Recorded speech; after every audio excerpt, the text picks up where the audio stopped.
Totombeli bino mokolo malamu balandi ya SML 13 télévision tokutani lisusu na manaka na bino 1 heure de débat na SML 13 télévision libre débat tokokabolobe o ezali actualité politique na République démocratique du Congo ya yambo d'abord breaking news rubrique na bino bosepela rango désormais uta mokolo ya lelo vendredi prix ya sika e kokota na mayo etali botalo na pompe ya carburant et sengeli boyeba déjà que na zone ouest na Kinshasa précisément et sengeli carburant était comme un prix à 1495 francs pour na Oetali essence p 1485 francs na Oetali gasoil. Est-ce que yango ko ça un impact direct était na coût de transport na lolengo to mona kabayi ba chauffeur ba conducteur ba ko sala na lolenge na bango ba ko fixera ba tarification et sengeli na ba service approprié surtout ba Oetali makamwanzela ba yeba lolenge nini ko régler pe ko contrôler nyonso yana pona ba débordement et zo mamingi penzate yami balé 13 personnes bazali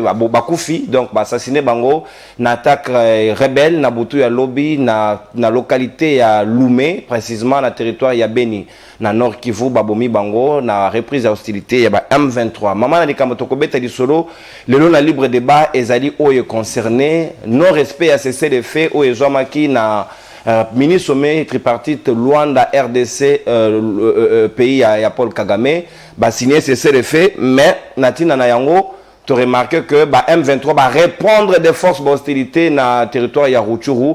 Est-ce que Paul Kagame a signé na kombo na bangote? Est-ce que retrait ba militaire oyo basenga ki Paul Kagame a signé que c'est qu'il y a M23 to ya M23 est-ce que va souscrire na théorie à désordre pour na ko perturber ordre ndenge ministre des affaires étrangères ya République démocratique du Congo Christophe Lutundula ko bengango stratégie ya ingouvernabilité ko semer toujours terreur na SRDC pour na ko rendre ingouvernable zone wana ya République démocratique du Congo nyonso ena to ko réfléchir na bayi kongomani bazwami na ngai tout autour ya plateau ya libre débat ya Tongo alelo nazali na mwana mboka Yves Badioko moko ya bayi cadre pe communicateur ya SID ya Martin Fayulu Madidi ali na biso longo mwana mboka na tondi obotondi pe boyi malamu na libre débat. Merci ndeko nono kasi au lobby que prix ya carburant comme 1495 te ezali 2400 ouais erreur ya monoko bolimbisi ba kongomani ba kokanisa ke talo ekiti ekiti mati plutôt mati et voilà ça ba conséquence ya mes gestion ya mboka makamunyo actualité au PC tozomona que le pays est vraiment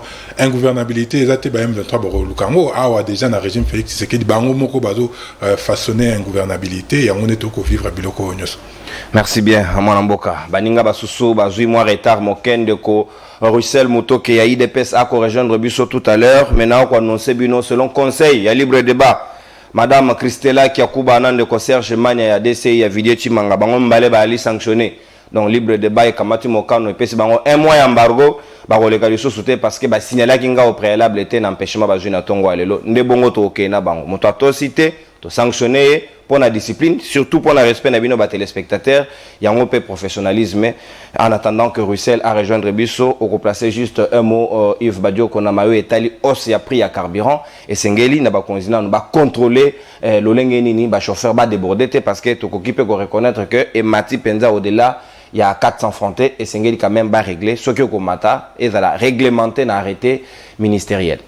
Merci Kasseza moi pas sur le bac il faut pas réglementer chauffeur parce que ce côté hausse il y a prix wana il y a eu plusieurs hausses successives ce qui te lobby karato pe qui ça ba chauffeur ba ça ba prix na bango et cause la compliqué le problème c'est qu'il faut que l'État ait à s'impliquer l'État ait à s'imposer de manière officielle de manière claire ce qui a tiki boyé moi ndé to assistant kada arbitraire ou bande qu'on a vu il y a ba transporteur ba matsa ba prix na ndenge na bango na ba course na lolenge na bango je pense que il faut que l'État s'assumer aussi il y a libosoté il y a mis balai ce qui a combattu ça va prix à transporter à subventionner va prix à transport pour permettre biso ba congomani de circuler en toute liberté en toute facilité parce qu'il faut pas que boss en appelle métier à chauffeur ou ezali moi pas si même si tout le monde qui est désordre des belé mais métier na bango il faut que le métier nourrisse son homme ce qui te tiki karabo eza moi passé je sais que bato belé ba koloba o na mboka nyoso prix ezo mabata ezo mata mingi ba à France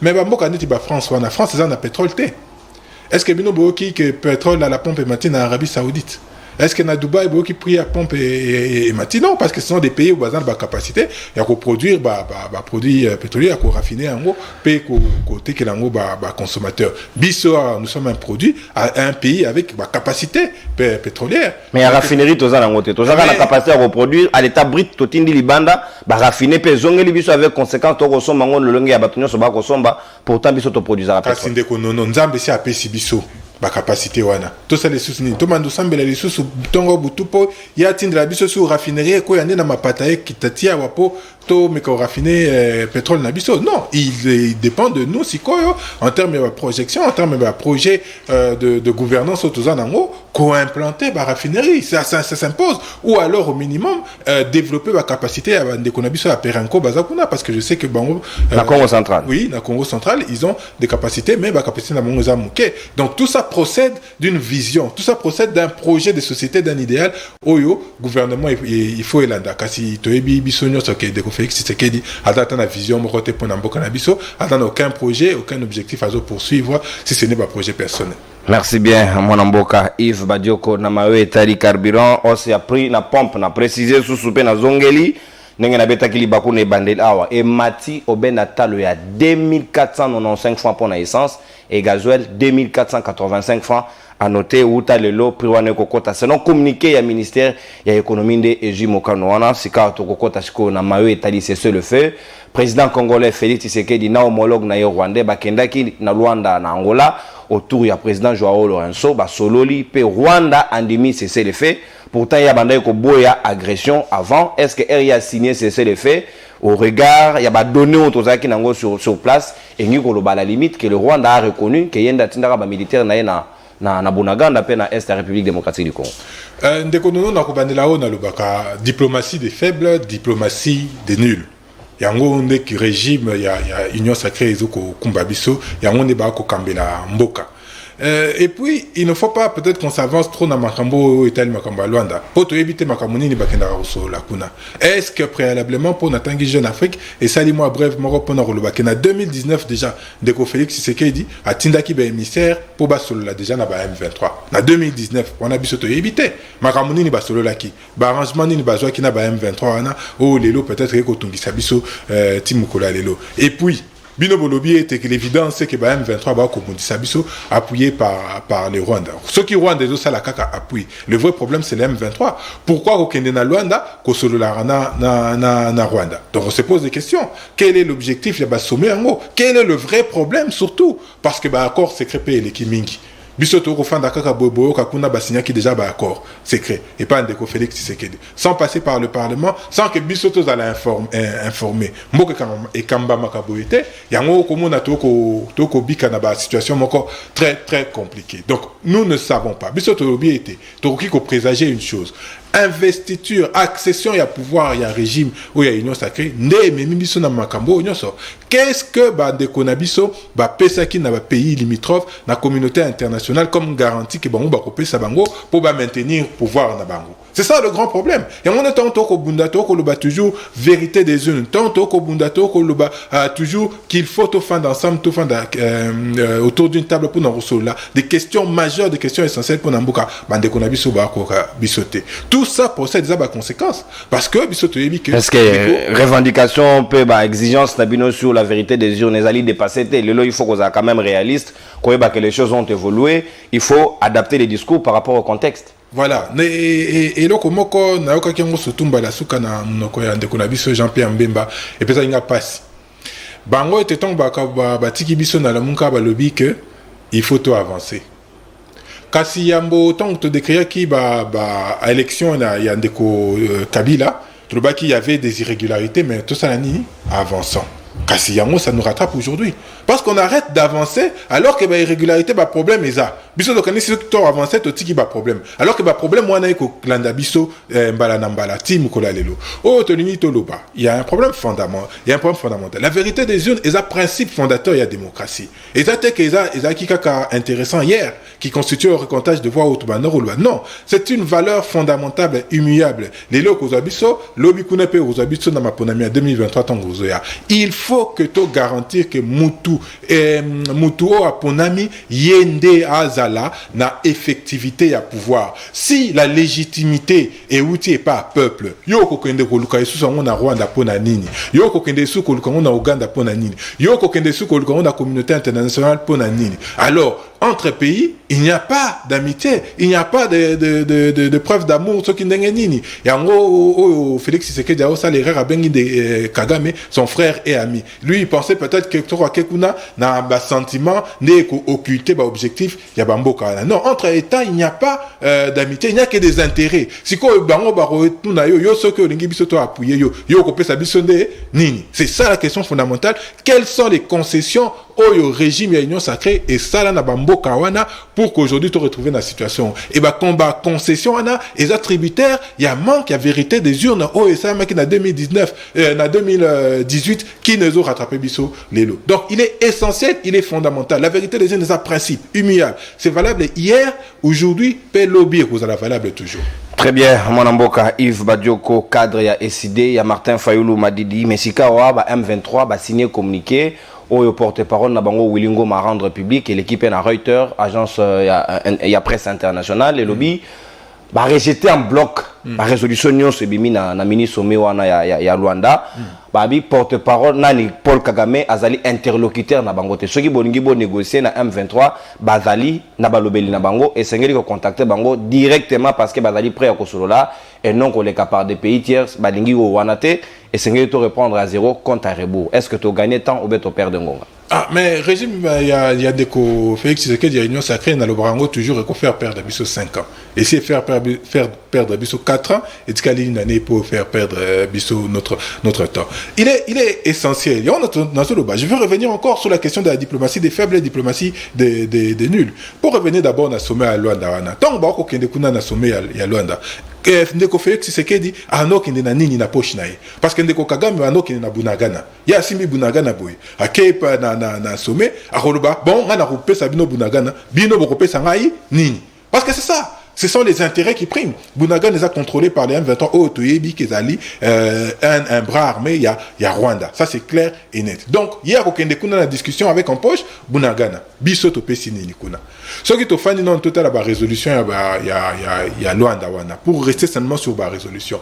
Quelle est la contrainte au Pessi Rwanda? Bisoto Lobi a on crée à toute-tête que Rwanda a déstabilisé Biso. Quelles sont les contraintes au Pessi? Et l'autre côté, Biso, il faut te rapatrier, supposé M23 au bazar na FDLR.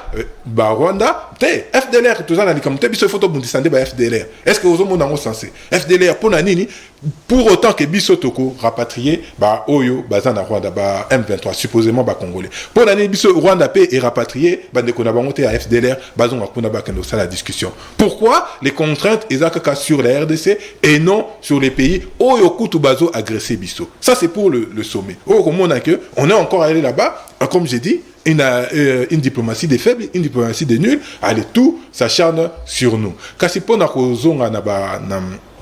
Si on a perdu du temps, si on a gagné du temps. On ne fait que perdre du temps.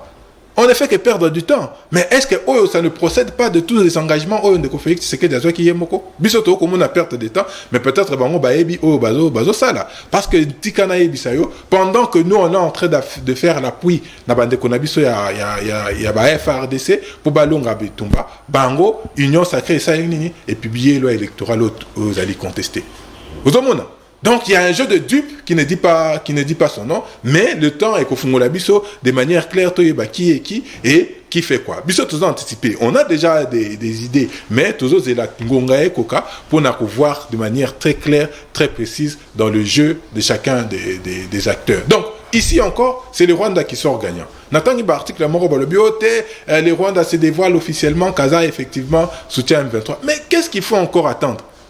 Qu'est-ce qu'il faut encore attendre? Et par là, ministre de la communication, Patrick Mouya a annoncé à lobby, RDC qui est sur tous les fronts, ceux qui Rwanda, quand c'est Ali Maseki, nangonga mususu akozala surpris na organes internationaux condamnés parce que fundi même la justice tout ce qui se passe à l'est présentement est allé documenté na fond la justice peut funda à l'international il peut répondre na acte na dès qu'on non mapinga na biso ekangi ba soda mi balé Rwandais bakangi bango bamemi bango na boloko nani abimisa kibango. Des éléments de preuve. Kasi na simanango mécanisme il y a contrôle à CRGL. Est-ce que condamna ki Rwanda malgré les éléments de preuve voilà. C'est ce que Badeko Nabiso va comprendre. Il n'y a que les intérêts entre États. Qu'est-ce que nous on est capable de garantir en termes d'équité, d'équilibre sur le plan international pour Nabiso Toyeba, koza oya biso, ba pa pe oboya ko aider biso ba zape pa na bango, na nenga bien na nenga kimia. Qu'est-ce que nous sommes capables de faire? Neko muya ya ye wana ndia bandoko za ba selfie na Kagame te. Donc biso to ko lo ba ce sont nos ennemis. Lui il s'est plaisé na ko kende ko za ba selfie na ndeko Kagame. Aujourd'hui qu'est-ce qu'ils vont nous dire? Et leur parole ne vaut plus rien aujourd'hui. Vivre les réalités que nous vivons, à Bunagana, à toute la partie est de l'Ituri. Aujourd'hui, nous sommes tous conscients de qui fait quoi. On sait aujourd'hui, adhésion populaire, tant que la société civile, Nanzela, Zeko Félix Tshisekedi Diazaki na mariage. Comment tu peux t'imaginer ça? Alors que tout un état encore critique. Tout en état moko place ndambo anzoto na biso mupayazu ango akojira ango biso todo tanini on passe notre temps dans les fêtes. Mais c'est quand est-ce que ba konzi ya Congo ba ko comprendre que par-dessus tout, au-delà de tout, et c'est d'abord réorganisation, réforme au sein de l'armée, balobara à brassage, balobara à infiltration, mais jusque là aucune mesure n'est prise pour trouver solution à nyon soena. Mais tu as des conciliables à conciliables, des négociations à négociations, qui dit reste et qu'on peut s'appeler Mouma Malongate. D'abord, sur des fonctions publiques, dans l'ingratité que le Makambo va quantité, va quantité, va responsable public. Mon condition qui n'a pas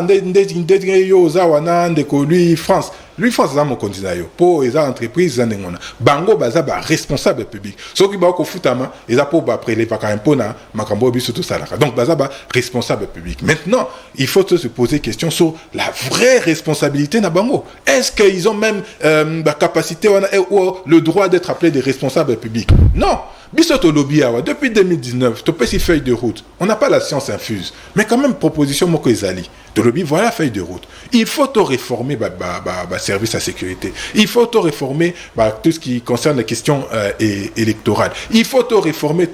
Quand c'est tout ça, il y a boulu yekete, tout fan d'abisso nyoso, le coup là-bas Congo Mani, avec toutes les forces majeures pour tout solo là. C'est essentiel, c'est fondamental. Mais bango, bayo kakate. Ils n'ont aucun projet de société. Bako fonctionner à tâtons. Et c'est erreur. Au Meki et Simbi, taux de plein 35 000 militaires. Est-ce que Simbi est Simbité? Tout ça l'état de siège. Et Simbi est Simbité. Tout ça la mutualisation. Et Simbi est Simbité. Et Torokende Boye encore et toujours dans ma condition tant que bateau Barozala en responsabilité. C'est pourquoi il est de notre devoir d'ici 2023, élection de Nabiso à Seni, base à l'après, base à après, état Libisoté. Biso 2023, tout ce qu'on sait qu'il faut élection parce qu'il faut qu'on mette fin à la mascarade. Il est essentiel de faire les réformes sur tous les plans. Il est fondamental, il y a aussi la réforme sur tous les plans. Mais je ne pense pas que eux, ils sont dans ce schéma-là. Ils ne sont pas dans ce schéma de réforme. Mais alors, qu'est-ce qu'il faudra faire? Parce que Mokonzambo Katanto a bengi ici Bilengue Bakota massivement au sein de l'armée. Au sein de l'armée, ils vont trouver quoi? L'organisation, amélioration des conditions de vie des militaires. Comment ça va se passer? Est-ce que les dispositions sont prises? D'accord, c'est une vaste blague. N'habitez ceux qui vraiment, ils prennent le temps, hein, na union sacrée, bakani si pe makabo ba ko sala.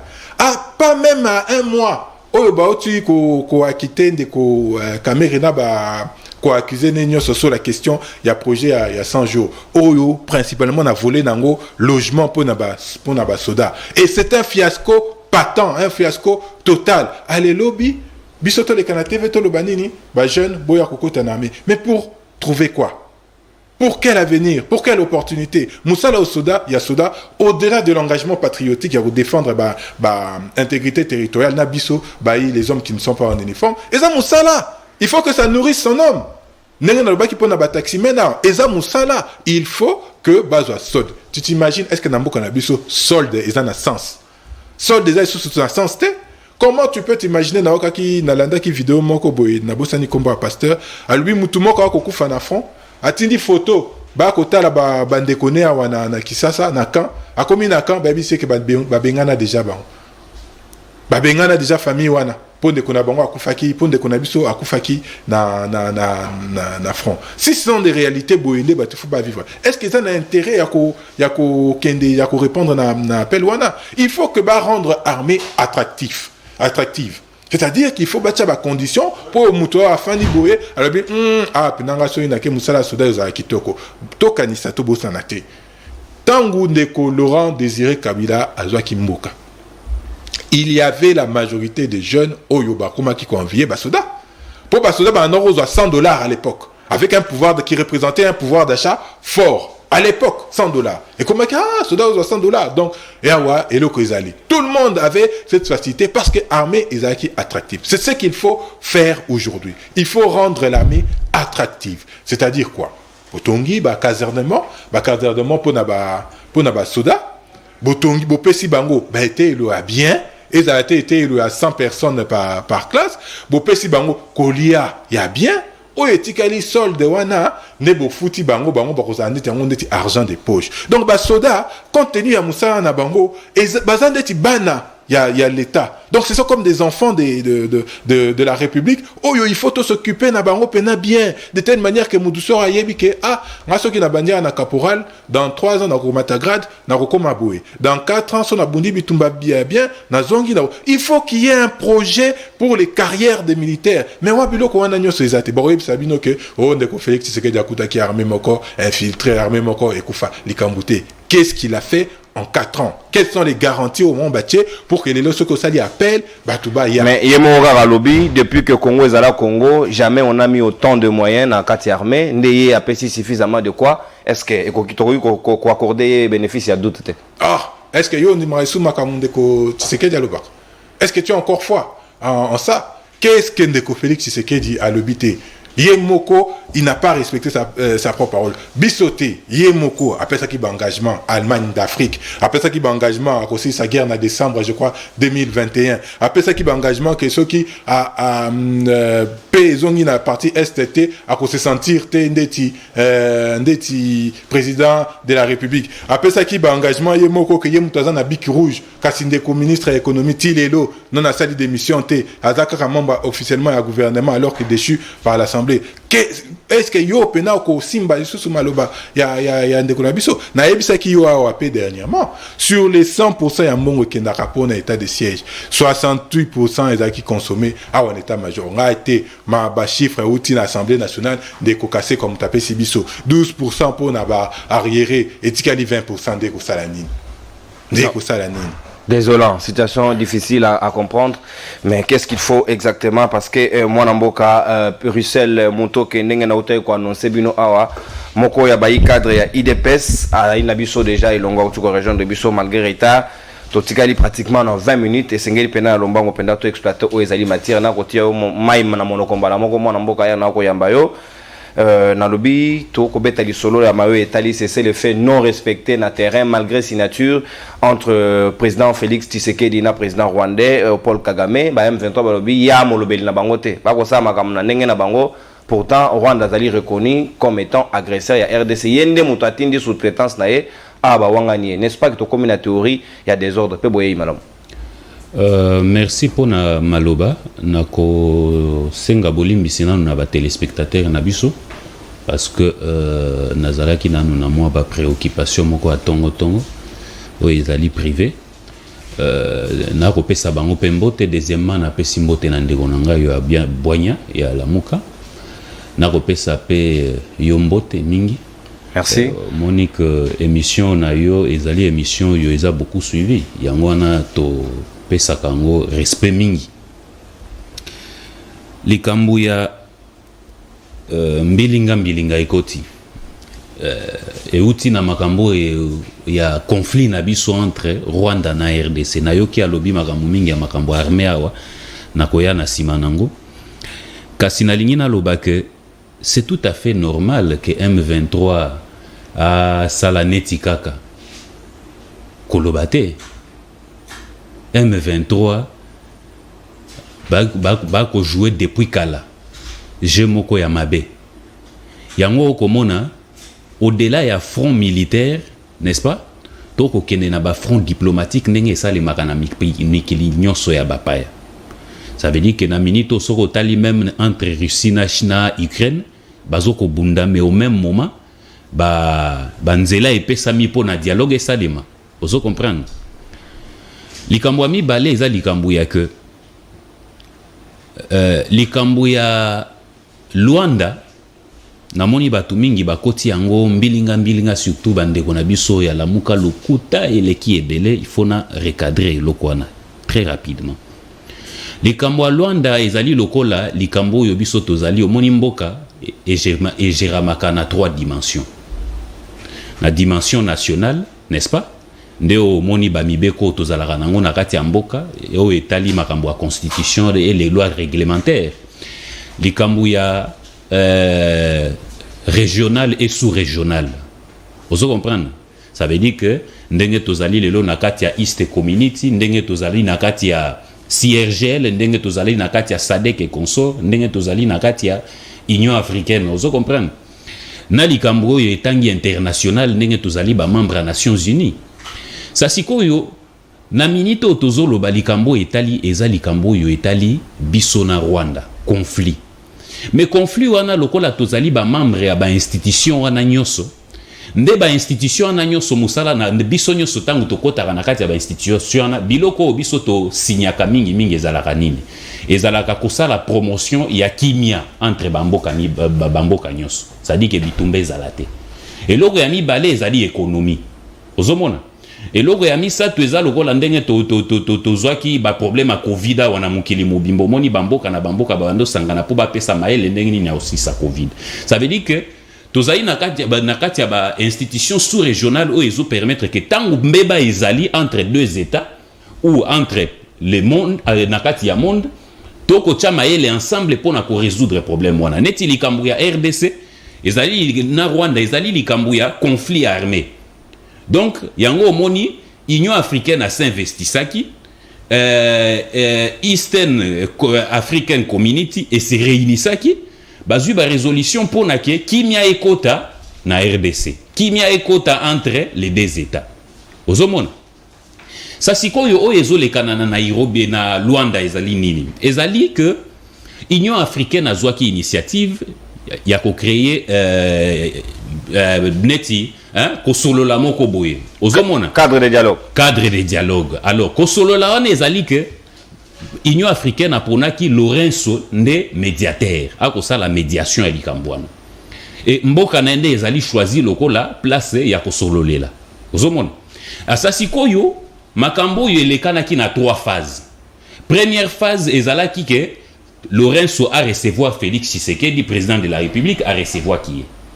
Deuxième phase ezalaki a recevoir Paul Kagame na côté naye a recevoir qui ba solo laki. Alors troisième phase ezalaki sikoyo ba kutana bango misatu.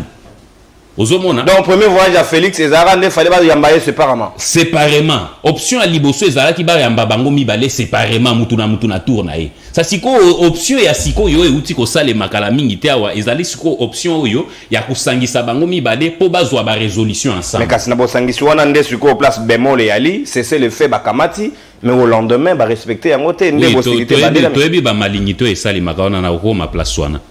Ça veut dire tout simplement que yango moni que ba résolution o ezwamaki kuna ezanini. Kuna elekani na 2 phases na toujours asuka. Première phase déclaration ya ba président de la République Nyoso. Il y a Luanda, n'est-ce pas? Il y a RDC Félix Tshisekedi, il y a Paul Kagame. Nde yango wana nde ezwamaki lokola décision ya mukolona parce que tango ba ministre des affaires étrangères ba sanganaki. Wana deuxième aspect ya mukolona ba sanganaki pona koswa ba résolution oyo. Na kati ya ba résolution ezalaki 1 kozongisa relation ndenge ezalaki na ndenge akala na confiance ya relation à confiance manini yango wana omoni bachaki en place comité oyo ekosala ekokoma feuille de route nde bakozonga na milulu wana le 12 nde bakozonga ma milulu wana le 12 ozo comprendre po basilisa parce que likambo akosolola ici la kité ezalaki na 4 points point mibale kaka nde bayokanaki na point misusu wana mibale bayokanaki te bakozonga le 12 point mibale ya liboso bayokanaki ezalaki nini nde kozongisa ba relation ensemble n'est-ce pas ezala malamu nde bachaki nani comité wana pona kolandela yango et comité wana il faut koyeba keza comité ya sikoyo te bazongisi yango nde parce que eza comité ezalaka institué depuis 2013 ozo comprendre ezali comité ezalaka entre Rwanda na RDC pour na résoudre ba cas de conflit oyo et zalaka toujours entre biso. Vous comprenez pour na que tous zalaka toujours na ba relation malam. Merci. Deuxième option, nde oyo uti ko tourner la question de maman na likambo sikoyo. En une minute. Oya ke ba sengi na ba groupe armé spécifiquement M23 à longwa na kati ya Congo. Akende wapi? Azonga na mboka naye. Mboka ne wapi? Vous comprenez? Ça sikoyo M23 ndenge ezawana ezali na deux branches sikoyo et comme deux branches. Branche ya liboso ezali oyo bakendaki na Nairobi. Area ba 6 ya Eastern Community Africa. Oyo kambami na oyo pasteur oyo nani Runiga. Vous comprenez? Bango wana ndie bandima ki kokende osolo na Nairobi. Sikoyo oyo ezobunda siko sur place nde o wana eza sous couvert en réalité eza armée rwandaise mais sous couvert. Vous comprenez? Alors sikoyo omoni même tango Kagame aye na Luanda koya ya Kagame na Luanda elakisi ke andimi ke yende M23 et na okomona ke na kati ya masolo wana bakomi koloba ondire mutu moko bondire bango nde M23. Ça veut dire que même en participant kuna parce que tata mokonzi mboka azalaki ferme côté kuna ezalaki ni tata mokonzi ayebisi bango alobi détermination na biso ezali kimia soki bolingi kimia te to s'assumer toke na bituma. Merci beaucoup mwana mboka. Ale yango omonaki sikoyo ke makambo esalemaki kuna ba che masolo nyonso na se mais M23 siko a récidivé toyebi mayele wana likambo wana ekosila kala mingi te. D'ailleurs si oyebi ke makasi na bango ezalaka Rwanda lokola Rwanda bakati ye misisa. Vous comprenez? Lokola Rwanda bacheye sikoyo devant un fait accompli. Ceux qui a continué ko soutenir bango ba sanction ekolandaye. Merci. Na lingi siko na moi mukeka ka mwana lombango eloko yo na yoka kinde ko na biso alobi awa banini. Omoni armée ezalaka trois options. Eza option o babengi formation, option o babengi équipement, na option o babengi casernement. Ozomona soki na bandika na casernement okomona ke kala mingi te tata mokonzi ya mboka uti ko inaugurer awa bandako ya ba officier militaire et suki kaka wana te na poule malebo oh kabila malaba esila batende ba na poule malebo. Ozo comprendre et kosila wana te et kokende ti na ba soda na ba policier o yase nde programme yango wana o wana omona ki ezalaki lokola inauguration pour na ba maison pilote pour na relaxa keza ilikambo esi ebandi bandako esi etongami esi ebandi kotongama. Alors tango yo lobi ke eza likambo kabila oui na tango kabila ebandaki mais ba mayu ezaki ebele yango wana omonaki musala etelemaki baliaki mbongo. Merci na ozongela poto so baspio anetikali na si sara 2 points na lombango penda parce que ouais likambo ya équipement soko tali équipement lelo yo tozali na ba hélicoptère de guerre tozali na des avions de chasse. Ozo comprendre tozali na ba na ba arme au point yango omoni kutu M23 zoko kalisu na terrain te sioyebi ke numéro 2 ya makinga ko gate meti lelo plus de na lobby sioyebi ke tant musuba tu musuba eba bunagane la ke cité bunagane ezalaka cité ya mukebwe et puis na bunagana on ezate ke baza partout. Ozo comprendre eza front militaire batu babundaka et sioyebi ke Rwanda nde mutu en réalité aza place wana. Alors soko tali na ma équipement lelo yo toza na ba équipement ya makasi soko tali na niveau ya formation lelo yo soko tali tata mokonzi mboka acha école de guerre à Kanchache deuxième en Afrique centrale. Merci. Soko tali ba formation et ezogi ta bisika ba Gabon mususu ezo uta na ba kibo mango formé par ba français mususu ezo uta na ba efoka nanga ozo comprendre misusu bazo uta na ba Égypte consort batwana nyonso ba États-Unis batwana nyonso eza ba formation pour. Merci mwana mboka Russell Mutoke na suka que na sukeli wana na koyebiso na suka que même soko tali na salaire na bango salaire na bango matisa ki yango na 30%. D'ailleurs kuto eza 30% te parce que eza 40% parce que si okoyeba ke ba diminuer ka bango pe hyper n'est-ce pas, et comme qui sont qui na 3%, longa qui na 15%, et comme qui sont qui na 3 ou 4, 14% ou 4%. Vous comprenez? Et ce que tali ba outi ko bakise la bango ba lobby chaque fin du mois ba robando rozwa likolo ya salaire na bango babakiseli bango li sous prime ya 40 000 francs. Merci beaucoup, $20. Merci beaucoup. Donc la qui si que merci Armée na biso merci. Au consommateur d'antenne peut récupérer par retard Yves Badioko. Merci. Nous aux élus avec patience, les décors est maintenant planté. Au qui va détail processus l'olengeni les 4 points retenus pour na mawetera qui mini sommet à Luanda et sengeli bazonga sous de 12 na commission mixte RDC Rwanda pour nous retrouver pendant ba solution. Mais si car ceux qui car ndenge cessé de faire qu'on respecter Kagame a se porté garant que yenda eko le M23 s'il faut déclarer la guerre to kosenga na M23 on va affronter le Rwanda. Na okili sapo onge ya ndeko Risel yango na kolanda na kimia poza kinde li sapo. Nous sommes sur de faits. La bandine de Corissel a tangi déclaration finale, la résolution basutée. La résolution est l'obinini. Il faut te rapatrier ba M23 na biso bazakuna. Bisonde to bundisande ba FDLR. Bisonde kakato sala makambo. Il n'y a aucune contrainte pour na bayi Rwanda. Dekonangai. Ato betili sapo bazaki boye babini boye babaluki boye. C'est la RDC nde mutu eza agressé. Comment tu peux t'imaginer ndeko nangai? Bande kuna biso IDPS ba ko sa biso ba ko kanzake la guerre est antinomique à la paix. La guerre est antinomique à la paix té. Eza opposé té. Et tambola kande esika moko. États-Unis ko sa na guerre na Irak.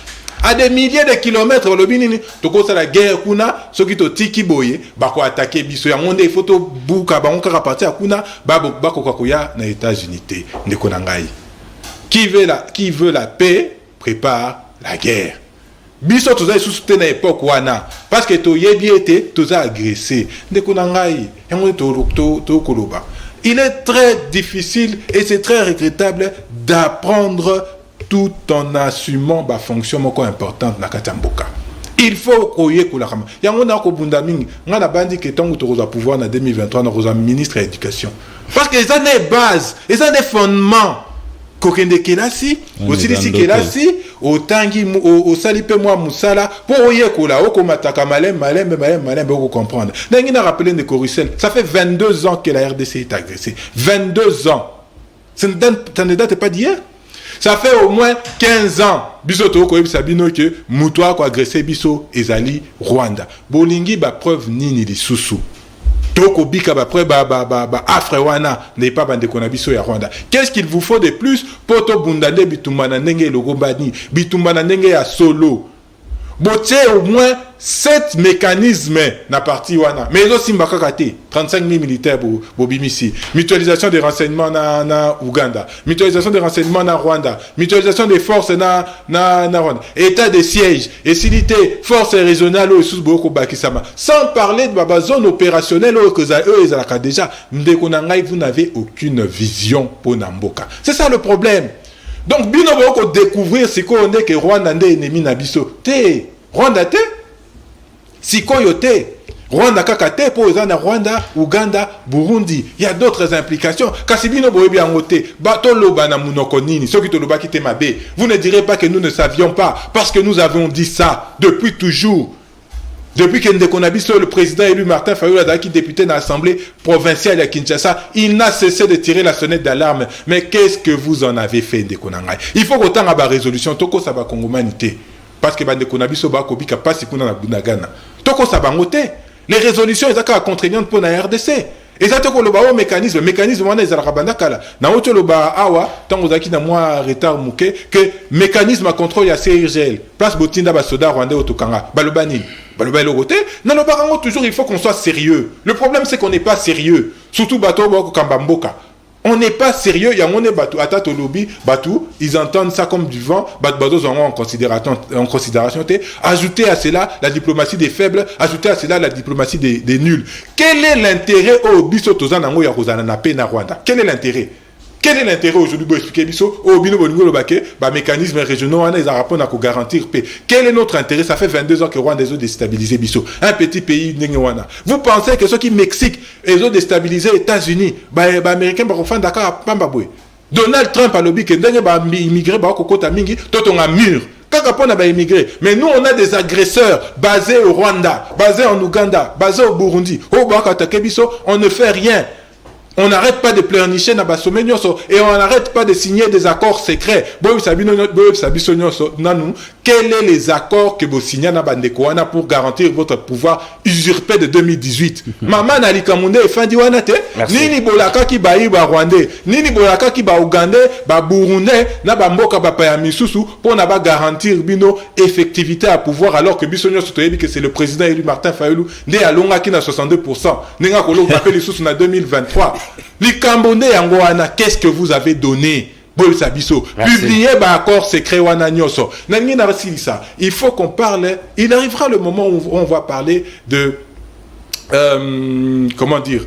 Mais on va parler, il y a une question fondamentale parce que n'oublions pas que le régime y a union sacrée et Pesaki Rwanda ba mine pour basalanini pour ba distiller ba raffiner or nabiso, sachant que c'est le Rwanda qui nous combattait. Sachant que c'est le Rwanda qui alimentait tous les mouvements armés. Donc nous avons financé, non pas nous, régime et union sacrée va financer les propres rébellions pour attaquer Bisso. On va parler de ça dans Oekuya. Merci, Mwanamboka, Yves Badioko, SID, ya Martin Fayulu Madidi, Russell Mutoke, IDPS, Oeki Moninga, Nenga Deblaya, Wanongo présenté, proposition, OP, résolution, et na accord à Nairobi, mais en même temps, président de la République, n'a point de presse conjoint, n'a Paul Kagame Alobaki, après retrait, il y a un militaire rwandais, Trozong a un processus à Nairobi. Ce qui revient à dire que Tokoki qu'on négocie na ba M23. Est-ce que Zali est possible ba Congomani ba accepter to ba kondima et lo kwa lolenge wana? D'abord na lingi na bisande konanga que toye ko sala ba invention awate. Toye ko le ba sembo na plateau. Mais je regrette que opposition à l'élo est comme opposition à l'Okuta. Au monde n'ende konanga yi climatisation exame a transpirer likolo ya koloba lukuta. Ezali li sapo ngete. Au moni ba argument ezate azoya ko sala théâtre na plateau. Lokuta. Ezali li sapo ngete tozo limolela ba o bazana ndaku vérité. O ngana lobi, ngana lobaka ngo tango nyoso. Nazwaka tan na ngai par respect ya ba population congolaise o balandaka biso, nazwaka tan na ngai ya kolandela makambo ya mboka. Yango moni makambo nyoso ngana koloba na munoko. Mutu nyoso akokota na internet a vérifier yango. Na inventé le côté ezali li sapongete. Wana eloko liboso eloko amibale. Alobi makambo ya rapatriement, omoni lisusu ki aza na information te. Alobi non ezaka ka Congo nde basengi a rapatrier ba M23 a rapatrier ba FDLR. Non ndeko na ngai information yango wana te zwa information. Soko lingi pe o vérifier kaka na internet ngana tinda bato musika te. Tant on a lobaki awa ki accord mdanani feuille de route wana ici la quitté ba discussion ici la quitté na 2 points. Point mususu ici la esalaki ke ici la te ezali kambo rapatriement ya ba élément ya ba groupe armé o eza de l'autre départ et d'autre parce que tangu RDC tangu Union africaine a bengisi bango mibale RDC alaki si ba preuve na ye. Ozo comprendre que ezali Rwanda nde azo agressé biso ezali M23 te. N'est-ce pas? Et okomona que Rwanda pe na tour na ye pona ko bomba lukuta na ye atangi likambo ya ba FDLR. Ozo comprendre? Nde yango omoni na kati siko ya point wana etali makambo ya rapatriement. Si oyebi que depuis ka la Rwanda alinga koyoka likambo ya retour ya ba réfugié na eteo depuis uta génocide. Oyebi yango bien. Notamment bandeko na biso oyo o ba Rwandais o bazana ngambo ya bautu. Ozo comprendre? Rwanda alinga koyoka rapatriement wana te depuis kala. Mais kuna Rwanda ndimi rapatriement wana. Mais sikoyo eloko yo e bongoli bango mwandambu ezali kambu ya M23. Ozo comprendre? Ezali kambu ya M23, likambu ya M23 gouvernement congolais alobi OK. Soki eza na ba élément parce que na uti koyebiso awa. M23 ekoma mibale. N'est-ce pas? M23 ezali oyo bakendaki na Nairobi avec Namutu na bango pasteur oyo nani Runiga. Ozo comprendre? Na M23 ya Makenga nde siko oyo eza na sima ya Rwanda. D'ailleurs tozoyo ka ke Makenga si akufa ki azwaki force de frappe ya bande konabiso ba utaki formation na Gabon. Ozo comprendre? Sa sikoyo oyo bakozala rapatrié ezali oyo bazali na ba opération sur terrain parce que bango wana eza force militaire rwandaise. Ozo comprendre? Ba oyo bakozala oyo gouvernement ndimi bazala rapatrié eza ba oyo bandima ki négociation na niveau ya Nairobi. Nakati ya bao wana ba so ba rapatrié bango ils reviendront comme militaires ou bien non, non, chef de l'état azalaki très clair. Ministre Affaires étrangères, na Conseil de sécurité, il est très clair, gouvernement est très clair, il n'y aura pas brassage, il n'y aura pas mixage, il n'y aura pas quoi que ce soit. Vous comprenez? Gouvernement est très clair, nazo inventé le côté, Moutounio soit landa qui discours ya président de la République même na Luanda ayoka ki elokwana. Les angaïté nazo inventé na plateau ndenge konangai azo ya ko inventé makambo.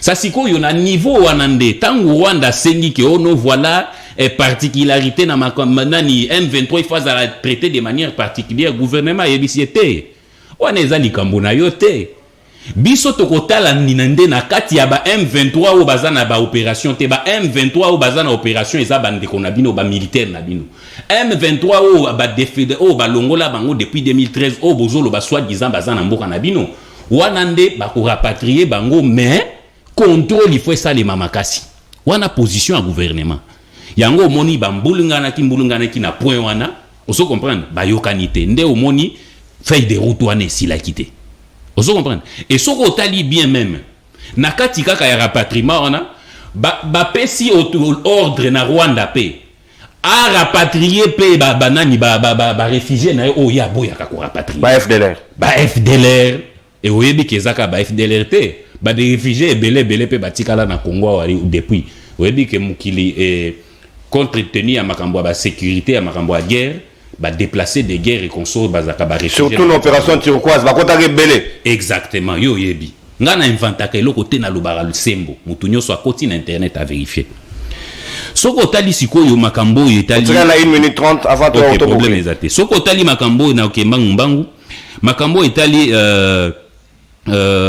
pe nanani heureusement que Ndekonanga a rappelé que les guerre moko ezana plus de 2 décennies, ça veut dire plus de 22 ans.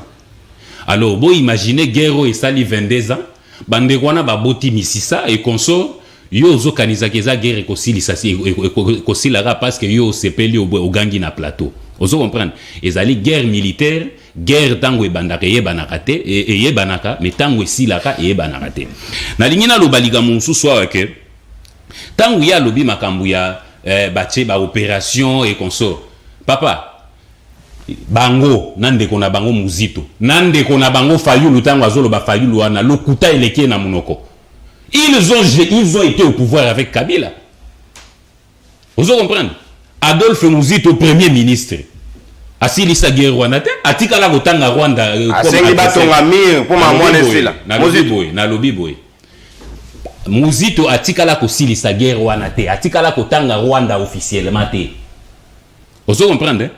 Fayulu tango azala député pire master ya André Kimbuta d'ailleurs yango wana kutu dambombole anani a perdaka ville à Kinshasa opposition a perdaka ville à Kinshasa pourtant opposition azalaka majoritaire.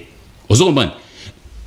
Batikala kotanga Rwanda te atikala lukuta sikoyo nde Rwanda officiellement atangami na kati ya likambo ya STD okomona que eza grâce ya ba prouesse ya état de siège n'est-ce pas nde toke kozwa ba prévoir na nyonso ba teni ba militaire to kangaki manduki oyo to botoli na maboko ya ba rebelle M23 otozokinisa na ba terrain de front. Ozo comprendre nde yangwana tozwi ba preuve sikoyo toke komemango siko na ba institution internationale. Pour la kolobake bota la likambo bino bokanisaka ba groupe armé eza ba groupe armé eza ba rebelle koloba likambo neti par exemple ya makambo azoloba bitumba na minute on a terrain des opérations armée atiki ko bundata yo za journaliste yebi to uti ko zwa nani village o nani o ya Chengerero ozo comprendre eza na maboko ya nani ya FARDC ba o wana o zo tanga ba M23 batika linde na mupanzi ya frontière à 25 km. Ozo comprendre oyo ngana zoloba ezali invention te nazo koloba yango. Ozo comprendre na kati ya ba opération na Makenga akufi adjoint na ye au numéro 2 ape akufi.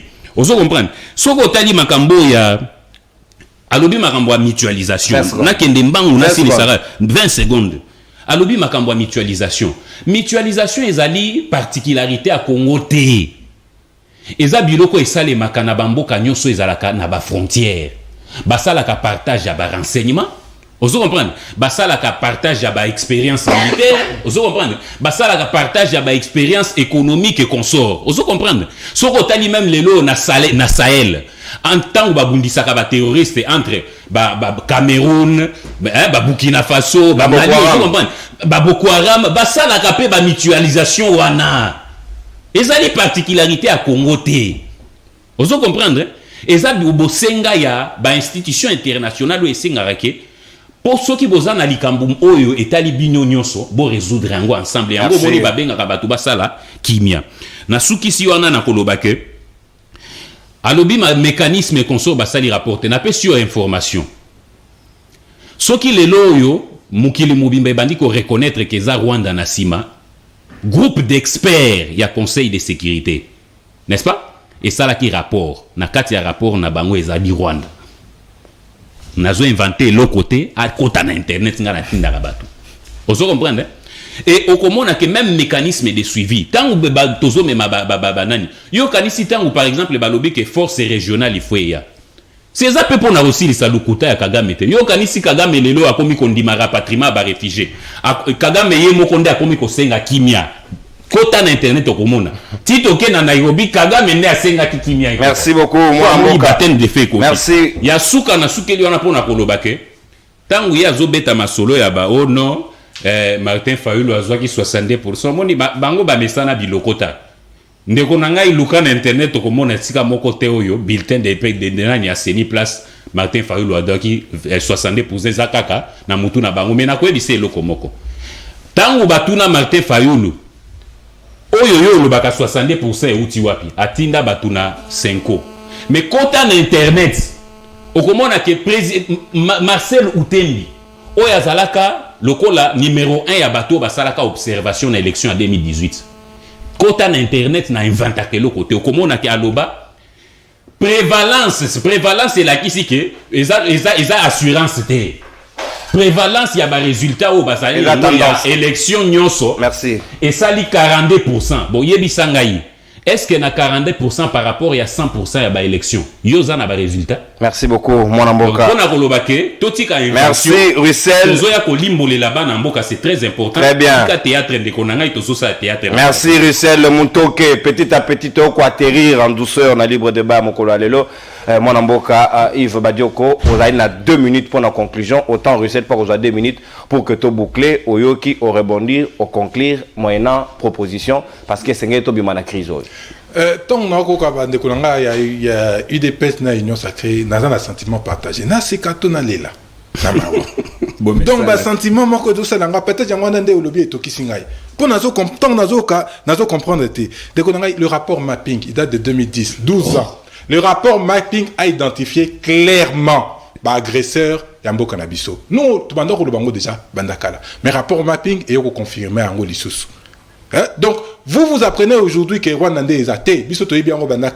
Le Rwanda a déjà été identifié clairement. La bande konabino musus bazan na union sacrée. Rapport mapping PTA bango ba luba ki bana bande konabino pe il faut le dire. Tolérance Russell. Tokei mwana mboka Yves Badio. Ozomo na bato ko IDPS ya lobinga za kimia na komela maloba na kotoka na kati. Libanda balobi ete bande konangai Kongomani boyoki na monoko ya bande ko IDPS bakozala incapable ya ko résoudre le problème ya guerre na est. Ils sont incapables. Pour ça fait 22 ans ezakuna bango bakozala na makoki te ya kolongisa bitumba wana 2023 binomoko boyebi eloko oyo il faut to sala alobi makamba mutualisation des forces Bunagana les rapports des Nations Unies sont clairs ceux qui bazu Bunagana ezaki grâce ya aide ya Uganda si quoi expliquer ngai comment yo ozo espérer ko gagner guerre alors que osali mutualisation des forces na munguna o azo bomayo ndeko na ngai tozalata na moi sens ya makambo mutu wana azobundisa azape na kati na yo azosalisa pour ne aussi sa guerre wana c'est aberrant c'est impensable je reviens encore ici na robosa na eloko wana te nous en reparlerons bopesa ba agresseur na biso misolo ti lelo kutu bopesa te bozo pesa avec le contrat ya raffinerie ya or na Rwanda bopesi bango misolo pour entretenir guerre on va reparler de ça les jours qui viendra ndeko na ngai bandeko na biso baotala biso na ebité soki résolution wana oya ba rapatriement ba FDLR et pas Rwanda ya tanga yango wapi yemoko le bité na mardi etikali deuxième mardi ne ba résolution en vigueur les lots et lobby nini il n'y a aucune contrainte pour la Rwanda aujourd'hui au moment où tozo loba na ebité ba livre nini ya ko bimisela ngai po ebisanga ke résolution ya ba FDLR baza rapatrier na Rwanda contrainte ya Congo il n'y a aucune contrainte ya Congo il faut to rapatrier ba soi-disant M23 au bazar de Konabiso mais ba lobby na Rwanda rapatrier tolérance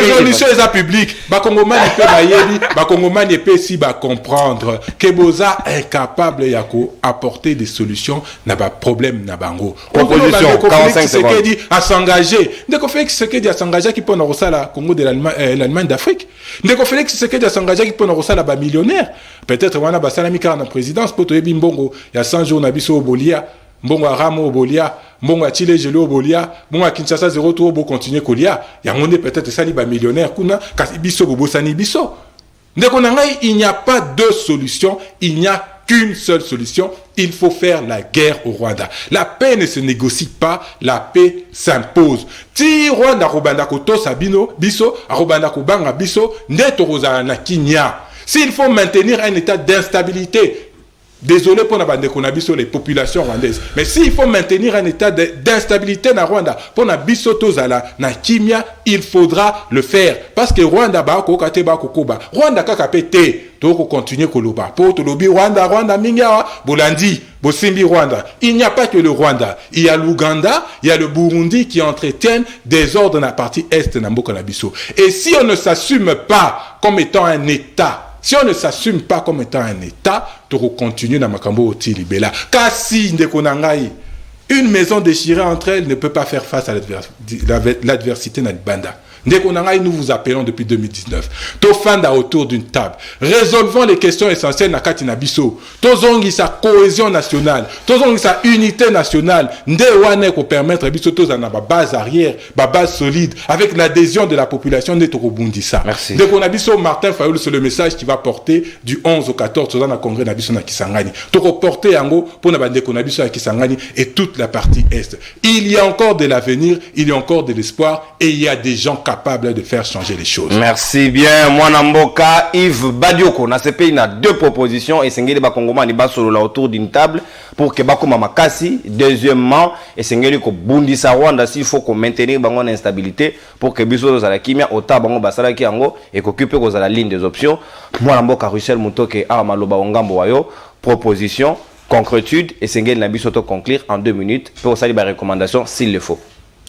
Avant na koma na ba proposition na osuki selande wana na lingi na ebisande konanga ke guerre oyo ekosila avant tata mokonzi mboka asili sa deuxième mandat na et d'ailleurs na koyebise ke ba kongomani ba oyo côté parce que bozali na kati ya mensonge bino wana na bloc patriotique lelote bosangani na Kabila oyo bobandai ko finga biso ke ono koma bokosa la FCC bosangani na diabulu bokomi na diabulu bino pe bokomi ba diable bozali su bato la mukata tuna bandeko bazana muzito bawebisa bino bozana la muka suste bozana na bloc patriotique botika la kosa ba congolais bozana Kabila oyo aboma bango aboma ba Rositi manga boma ba Thérèse Kabanga la bozana bango ozo par botika kosa ba kongomani. Deuxième chose alobi makambo ya rapport mapping elobeli makambo ya M23 te parce que M23 ezalaki CNDP na 2009 ozo comprendre et zoa information de konangai nga na inventa ke loko tende ko journaliste nyoso nga na zo permettre vérifier que les rapports mapping est identifié clairement Rwanda comme agresseur le but est bras armé M23 précision. Merci beaucoup on na malobate toke mwana mboka azolo ba Rwanda agresseur vous comprenez rapport mapping e lobela makambo ya Rwanda agresseur te rapport mapping e ko lobela makambo ya 1 ba assassinat o esalema na ba réfugié ou ba kimaka génocide tango afdela kotaki rapport mapping e kolobela guerre oyo Uganda na Rwanda n'est-ce pas ba bundaka awa na kati ya mbogo na guerre à 6 jours pendeko na ngai information ezali na internet bozalaka na souci ya koluka pona ba peuple ba yoka makambo M23 bimia wana ba 2012-2013 tango Kabila a respecté ba accord na bangote nde CNDP a commis mouvement du 23 mars 2000 mouvement du 23 mars information yango wana ndeko nanga zwa information botika ko mema lukuta na plateau ezali bien te vous comprenez lelo yo Rwanda soki yoza reconnu agresseur eza grâce à tata mokonzi yangoka Félix Tshisekedi Tshilombo et d'ailleurs ba moyens militaires ils ont mis à la disposition à armée lelo bango batikala ko sala ngote na tangu muzito azalaki na pouvoir batikala ko sala ngote nazalaki na ndeko moko bo ya famille ya Mabadunda la zolo balobi soki babakiseli bango ka le 30 juin 10 000 francs les mois où ezolanda ona elimwe ozo comprendre mais lelo yo 30% salaire balongoli bango hyper ozo comprendre babakiseli bango na 20 na 40 000 francs ya prime donc yeba kege makambo ezoloba lukaka information c'est très important.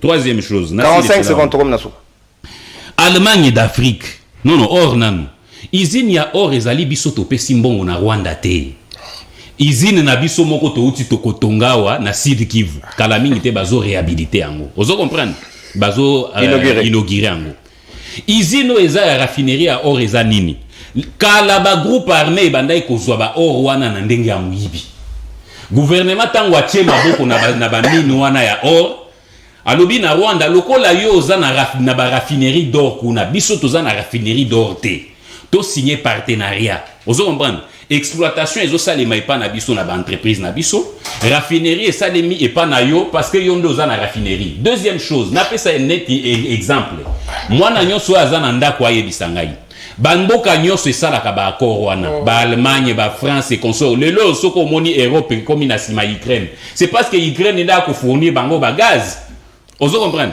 donc oui même bleu ozo comprendre donc pona koloba keza ba accord ezalaka entre bamboka mais accord wana elingi oloba nini na lingala yo ozali na fufu ya manyoko ya mbuma mais ozali na machine na fufu te ozo comprendre po okuta fufu na mesa na yo il faut kende na fufu na yo ya mbuma pa muto ya na machine na fufu po abongolela yango ekoma fufu ya poussière bongo olia ozo comprendre complémentarité donc pona koloba ke likambo yo ya Allemagne d'Afrique oui ndeko na ngai na ba millionnaire toko kende vers ba Allemagne d'Afrique ndeko na ngai ba sali soki 5 ans ou 6 ans avec Muzito premier ministre atangela ngai usine moko yo ba etongama na RDC lelo yo merci mon amour toza na usine ya raffinerie ya or toza na usine ya raffinerie ya cobalt na Katanga ozo comprendre toza na usine ya fabrication ya ba câble électrique awa na Kinshasa ozo esi ebani kutu musala ozo comprendre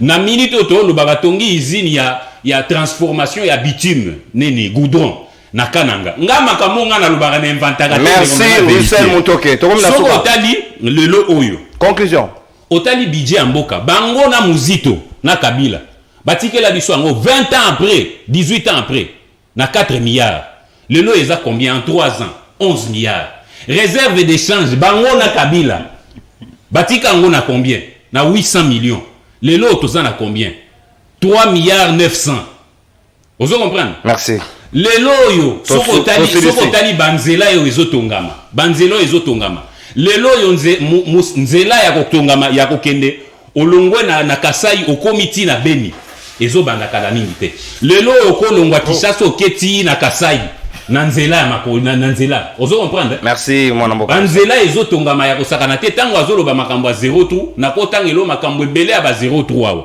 soko kei na Wileri basala 0 trou soko ke na nzela ya Montfleury na triangle ya Montfleury triangle ya Montfleury 0 trou eleka wana soko ke na ozone na DGC nzela 0 trou eleka wana ozo comprendre donc ça veut dire que ngana inventaka eloko te ndeko journaliste peuple azotala ngai ngana lobaka makambo ya sembo yango na loba ndeko na ngai ya lamuka zalaka na habitude ya koya na télévision olukeli bana Congo ba information merci ta d'antenne consommée Russell Mutoke IDPS bon à comprendre pas de problème ta d'antenne consommée ngonga seleki nyonso bolobi ba kongomani ba noter bango moko ba yebi ba ko juger bino pe ba ko évaluer bino au moment opportun aussi ici Yves Badioko merci beaucoup pour la participation et disponibilité na yo autant merci na Russell Mutoke na ndenge bo répondre positivement à l'invitation na ngai na lobaki ya que conseil libre débat est sanctionné batomi balé Oh, était plutôt sans avoir annoncé au préalable. Pourtant, Madaye qui a visé Christella Kiakuba. Na moninga na e ya vidéo Chimanga Serge Magna badali sanctionné pour 1 mois. Et d'ailleurs embargo. Na conseil de sécurité mais na conseil à libre débat to kamati yango bongo ezali décision esengeli ba supporter yango. Merci beaucoup, c'est le Congo qui gagne. To kotani lobby pour la dernier numéro ya Sportso ya libre débat to kosala évaluation na baninga ba susto yeba to komi wapi pour que ba solution e kamatama qui maison na Est République démocratique du Congo na nzambe to kolonga. Au revoir, bye bye. Saluez-vous.